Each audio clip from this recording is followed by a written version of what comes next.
India had a lot of its post-independence problems. Sir, we had to come out of poverty. The per capita income for the country as a whole was very, very low. We had poverty. RBI வந்து நல்லாவே வந்துட்டு when the US inflation has been growing at a very large numbers, Indian inflation did not grow to that extent. We are definitely facing inflationary position, no doubt. Inflation இல்லைன்னு நான் சொல்ல மாட்டேன், but 2010 to 2060, you like it, I like it, anyone likes it or not, India is going to grow to become the second largest economy in the world. Beating USA or China, sir? Beating USA.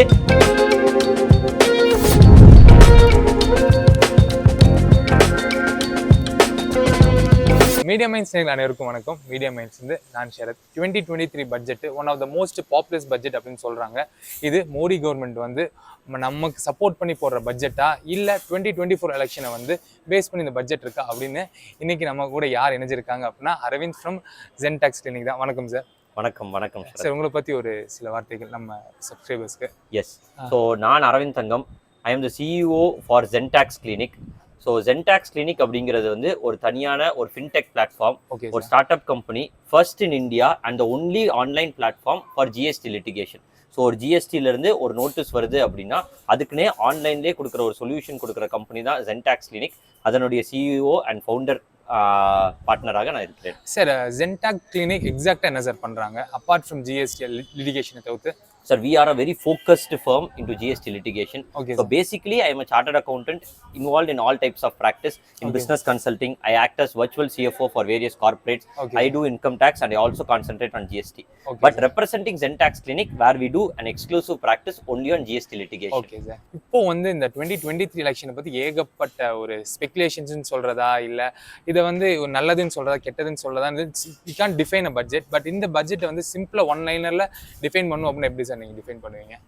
This budget I would call it to be a future oriented budget serving the future, that is India at 2060 ல என்ன தேவைகள் இருக்கும், that is after another 40 years எப்படி தேவைப்படும் அப்படிங்கறதா ஒரு budget. But it has also been a very populist budget. So government வந்து அது ரெண்டையுமே ஒரு நல்ல பேலன்ஸ் பண்ணியிருக்காங்க.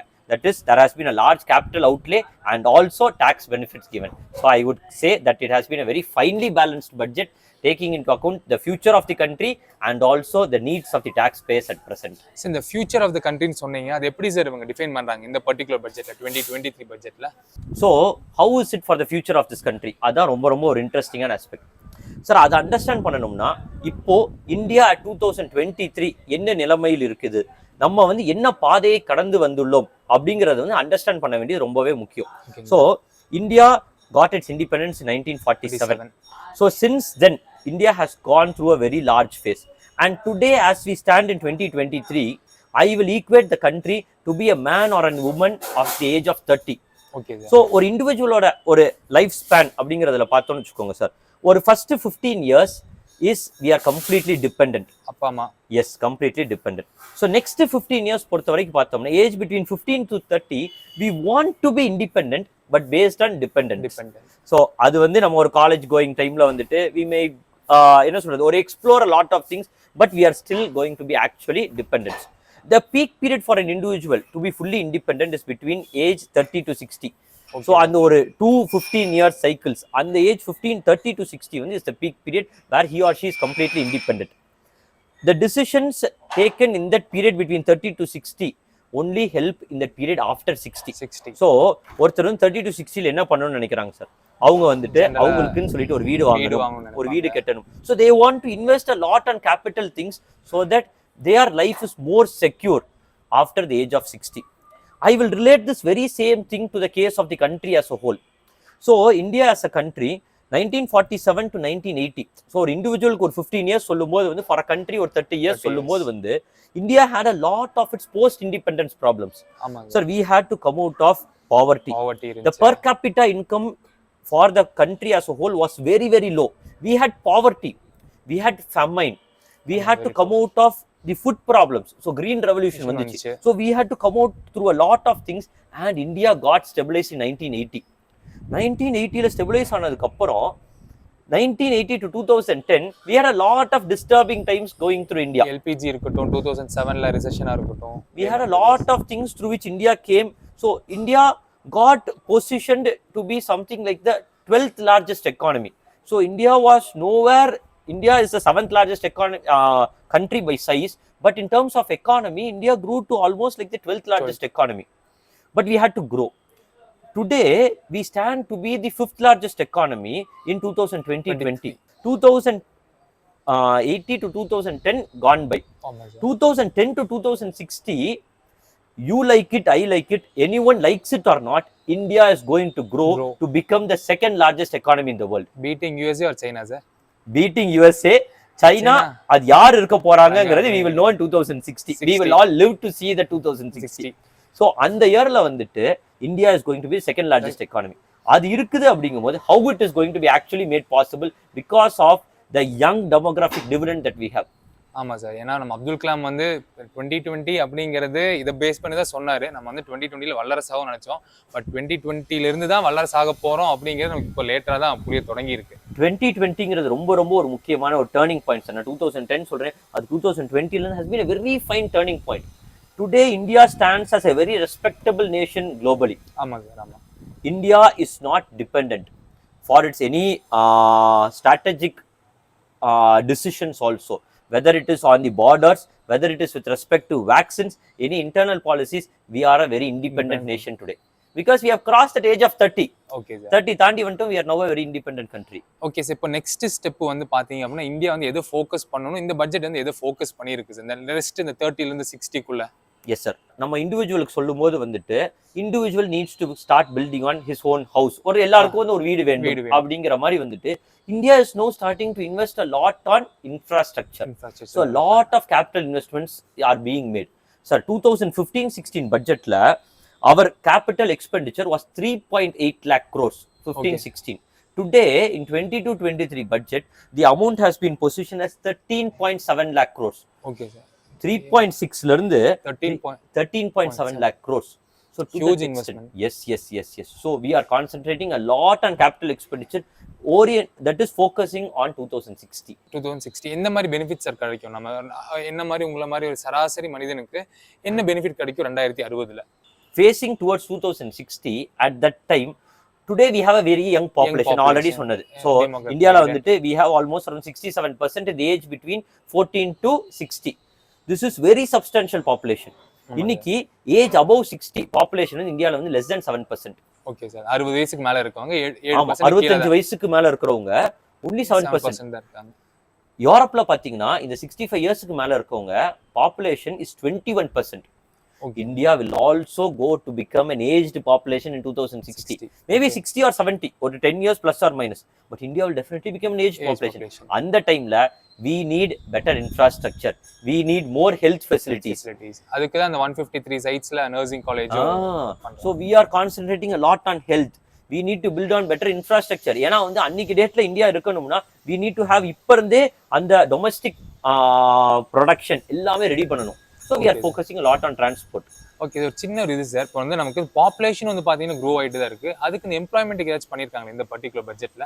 Sir, this budget has definitely been a very populist budget, as you also started with the same wordings, populist budget, appealing to a very large segment of the people. எல்லாருக்கும் ஒரு சலுகைகள், ஏதோ ஒரு விதமான பெனிஃபிட்ஸ் கண்டிப்பா இருக்கிற மாதிரி இருக்கு சார்.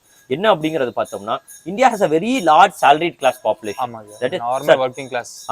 ஏன்னா வந்துட்டு டாக்ஸ் பேயர்ஸ்லேயே வந்து பார்த்தோம்னா இந்தியாவில் வந்து இன்கம் டேக்ஸ் ரிட்டர்ன் ஃபைலர்ஸ் ஜாஸ்தியாக இருந்தாலும் டாக்ஸ் பேயர்ஸ்ங்கிறது ஒரு 8 to 9 lakh டாக்ஸ் பேயர்ஸ் தான் sir.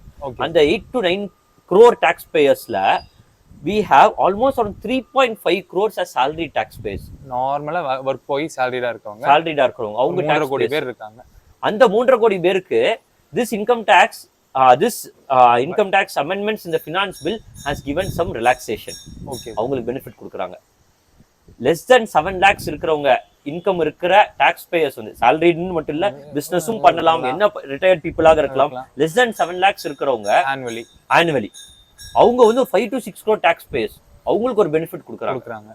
Okay, this has been a very appealing budget to a very large segment of the people. Super rich கொடுக்குறாங்க சார். சூப்பர் ரிச்சுக்கு என்ன மாதிரி சார் கொடுக்குறாங்க? சார் இந்தியால வந்து 5 crore மேல இருக்க டாக்ஸ் பேயர்ஸ் வந்து ஒரு ஆல்மோஸ்ட் ஒரு 1 lakh tax payers sir.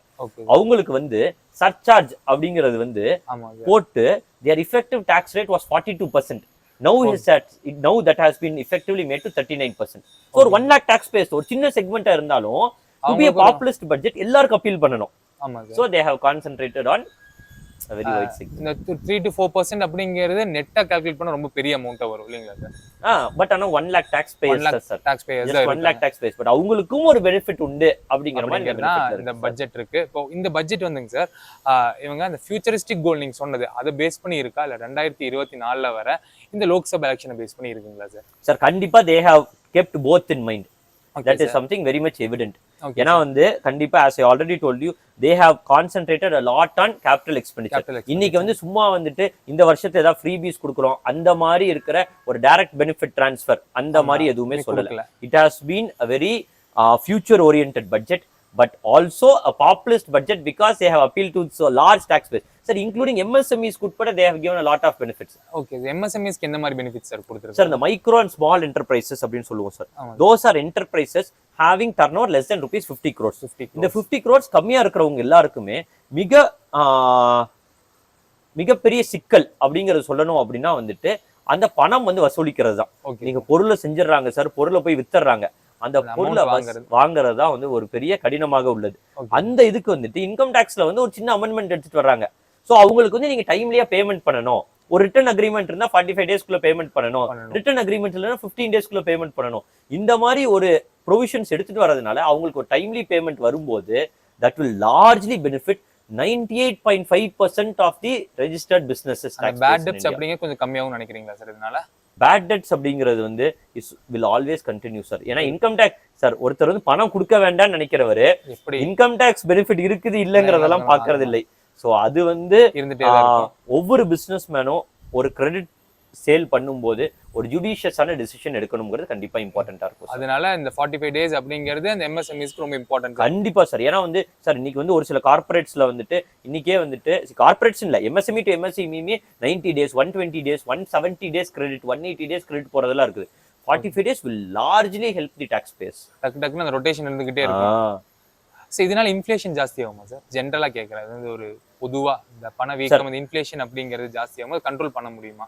Inflation அப்படிங்கிறது வந்து now the latest last few months la RBI has really tightened the entire rope. So RBI வந்து நல்லாவே வந்துட்டு when the US inflation has been growing at a very large numbers, Indian inflation did not grow to that extent. We are definitely facing inflationary position, no doubt. Inflation இல்லன்னு நான் சொல்ல மாட்டேன், but it is still curtailed. ஏன்னா வந்துட்டு உடனே வந்து interest rate கூட்டிட்டே இருந்துச்சு, repo rate ஜாஸ்தி பண்ணிட்டாங்க, கூட்டிட்டே இருந்துச்சு. பேங்க்ல வந்துட்டு actual interest rate to every business was directly getting increased. So RBI is keeping a very tight control on inflation, but கண்டிப்பா ஒரு சின்ன இன்ஃப்ளேஷனரி பொசிஷன் இருக்கு. இது ஓவர் கம் பண்ண முடியுமா சார்? இது ஓவர் கம் ஆயிரும் sir. Definitely things will get stable. Super இன்ஃப்ளேஷன்ல ஆகாது. சூப்பர் இன்ஃப்ளேஷன்ல ஆகாது சார். ஒரு சின்ன கிரிப்ளிங் இன்ஃப்ளேஷன் அப்படிங்கிறது இருந்துகிட்டே இருக்கும் சின்னதா. International monetary fund IMF has predicted global growth to be in the rate say around 2.9% for 2023 globally. Okay sir. Indian growth is predicted at 6.1%. And அதுக்கு வந்து அவங்க ஒரு ஸ்டேட்மெண்ட் சொல்றாங்க. என்ன சொல்றாங்க அப்படின்னா வந்துட்டு the India's domestic demand will drive Indian growth. That is the domestic demand. Even though there may be a recessionary phase in the global scenario. But இந்தியாக்கு அந்த தேவைகள் இந்தியால வந்து domestic demand will be pushed. So income taxes சில பண்ண மாற்றங்கள்னால there will be some more surplus in the hands of the individual which will definitely spur domestic demand. Thank you so much Arvind sir. இவ்வளவு அழகா உங்க time spend பண்ணி இந்த பட்ஜெட்டை பத்தி பேசினதுக்கு. மேலும் வந்து பாத்தீங்க அப்படின்னா இன்கம் டாக்ஸ் GST பத்தி வந்து தொடர்ந்து பேசுவோம். நன்றி சார். நன்றி, அனைவருக்கும் நன்றி.